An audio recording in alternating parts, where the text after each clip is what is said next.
welcome back to my channel. This is Week. I hope you are well. Today I'm going through my March books. Now I read about 5 and then a few others, but they'll go into April, so I'm just going to dive straight in. You'll see I have these 3 books here and then another 2, but they were library books and they had like the timers on them, so I had to like send them back, but I'll get into that. Cool, getting straight into it. The first was Spare by Prince Harry. Now I know this is a bit of a controversial one and I'm going to refrain from going into a rant about this, but trust me when I say I was super on the fence with this one.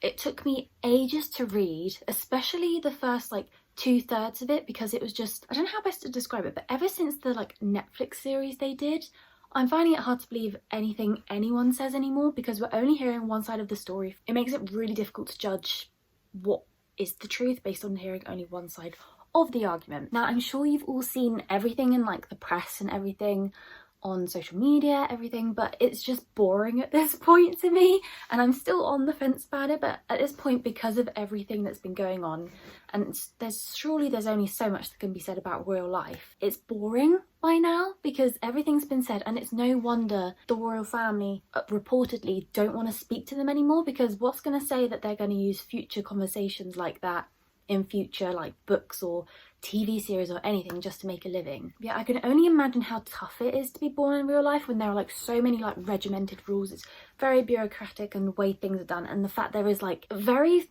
fine, is there? I don't think it's very, I don't even know what kind of line, but basically between royalty and family there is like no line, I guess. Seeing like the Queen, for example, which is like your grandmother in Prince Harry's eyes, you address her as the Queen first, so I can't imagine like anything worse than being told what to do, what not to do in terms of like how you address your family. But yeah, based on all that, I'd say it definitely shows hearing all this stuff. Surely like you wouldn't make it up, would you? But again, hearing only one side of the argument, it's tricky to say what's true, what's not, and like having to keep stum for all those years, I can understand why you get pretty annoyed and want to speak out in the end when all these stories are being created about you and you just want a way to fight back. Now in the final third I did rush through because, as you might have guessed, that is when his wife Meghan comes along, how he met, and I do love a good love story of how they met and everything, and then it starts brilliant, true love story, but then it gets like quite dark when it's like into the royal family again, and it basically just goes downhill, and that's when it like details all the racism and stuff, which is awful, and then just how they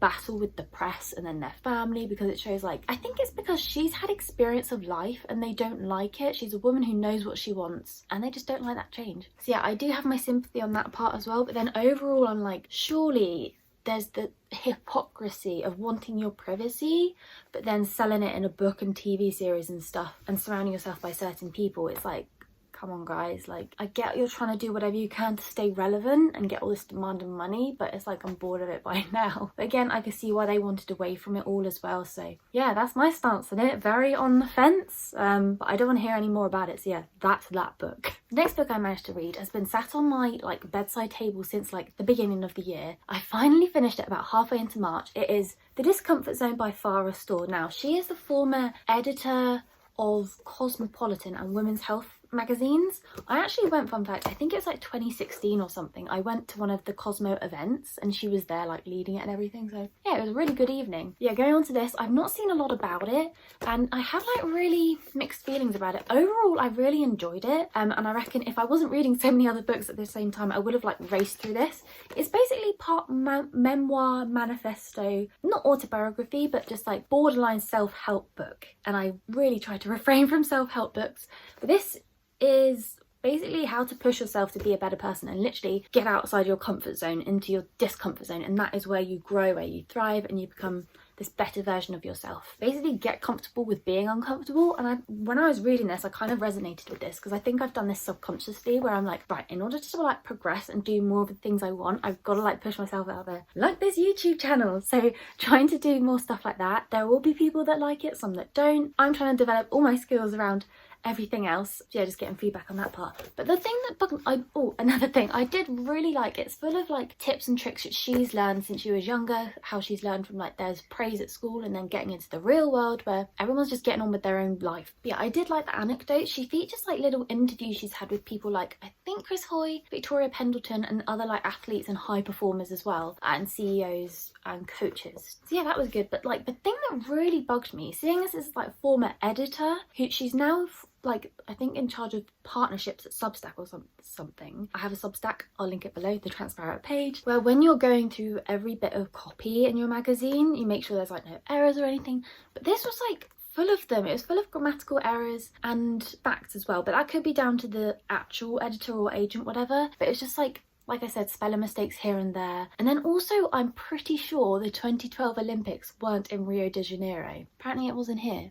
So just those things. Sometimes she was like, try this, do that, which I'm not really a fan of. Otherwise, overall, it was an okay book. I'm glad I read it, but I feel I've already done some of this subconsciously. But this is, if you are stuck or looking for something a bit more different that's not structurally self-help, this could be the one for you. This little one's come to join us. Oh, you smell delicious. He's just come back from his groom, so he looks lovely and fresh. He also looks very young. You see yourself on the camera? No.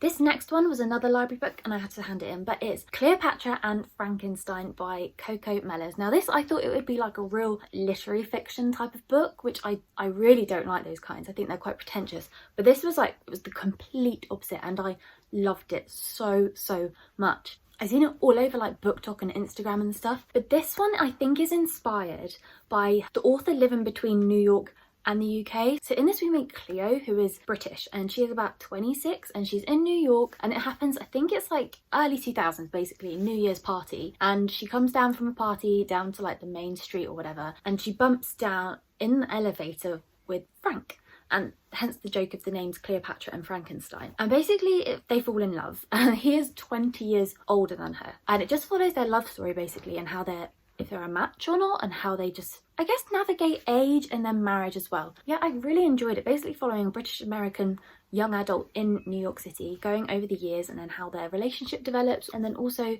in how it intertwines with the other characters as well, because like her friends, it doesn't stay focused on both of those two characters, which sometimes I like. But in this case, I really like that we weave into the other ones. Like there's sex, there's drugs, there's like all the kinds of stuff when you're like let loose in a city, I guess, when you're young, especially that like the early 2000s and stuff. You hear like all the cliches and everything. But yeah, I really enjoyed it. The reason I sound uncertain is because I still did, but it's like knowing where the arc was and how it differs from other fictitious novels. But yeah, I'd really recommend it. I really raced through it, and it's quite a chunky book as well. So yeah, that was a good one and I really enjoyed it. This next one is a non-fiction book, and this is probably my most favourite book I've read, one of the month, and also by far this year. Like I really didn't expect to, like, I don't know why I expected to be honest, but it is Novelist as a Vocation by Haruki Murakami. I hope I've not like messed that up, but I didn't realise, like my boyfriend was like, yeah, he's like really well known. Like I didn't realise how many novels he's written and how long he's been around, I guess. He's a Japanese author, and this is basically, it's translated. It basically follows his life since he was a young author when he was really young, and he won a prize for his first novel. What I really liked about this is it's so inspirational. It's kind of like not really tips on how to write a novel, but like I love hearing how other authors, like what their approaches are to writing, because I've been trying for so long. Yeah, like many authors, they've said like you write because it's who you are, and I definitely feel that, and I just always have stories running around in my head like all the time. Forgive me for looking down, I've got my notes and I really want to like convey how much was in this book and how useful I found it. I love his chatty and unpretentious tone. It's kind of like a memoir as well at the same time, and it goes through all the years and how he's like perfected his work. In a way, it's like you're having a really long coffee with him. Like I said, it's really unpretentious, really like conversational as well, and I really like the like wit and humour in it. I pretty much related to everything he said. Like there was one specific bit about rewriting chapters. So like in the past I've lost a chapter that I've written or handwritten, typed, whatever. I've not found it. I'm like, right, what can I remember? And I type it, write it again or whatever, and I'll find that previous one, and then you're like, oh, this version is actually better. And it kind of links back to his like rewriting and multiple draft processes, which is really long, but just basically going over and over, because the first time is not going to be perfect. And if I'm right, I think Roald Dahl, with all his books, he'd write, or like the starting bit, he would always write like 100 versions of it. So that just shows you how rigorous some authors are with their work and their approach. But ultimately, what I love about this book is it provides hope. There is so much in this book that I would just want to go back and like highlight, and yeah, just like when things feel low, just go back and know that all of these people, they started somewhere, they kept going, and then it resulted in a novel. This final one I picked up because I think I've mentioned this before, was recommended by Instagrammer, podcaster, whatever, multi-hyphenate Emma Gannon. It is The 9 Lives of Rose Napolitano by Donna Freitas. It's a novel of like what could have been. So Rose does not want children, but her husband does. It's kind of repetitive, but in slightly different ways each time. It's kind of like, I guess, if your agent, you're writing a novel and then your agent's like, right, try it this way, try it this way. It's kind of like that basically. So like we've got our characters, Rose and her husband, and then it's going through each life, mixed, intertwined at different stages throughout the novel, seeing what would happen if she had a baby, if she didn't want a baby, had the baby but didn't want it still, all these kinds of options.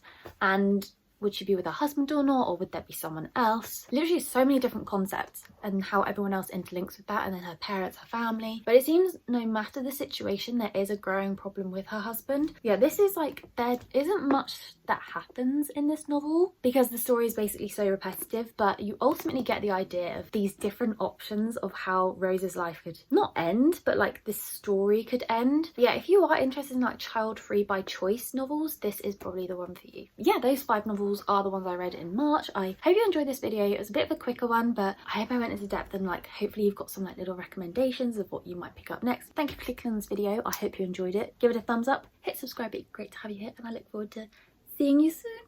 Bye.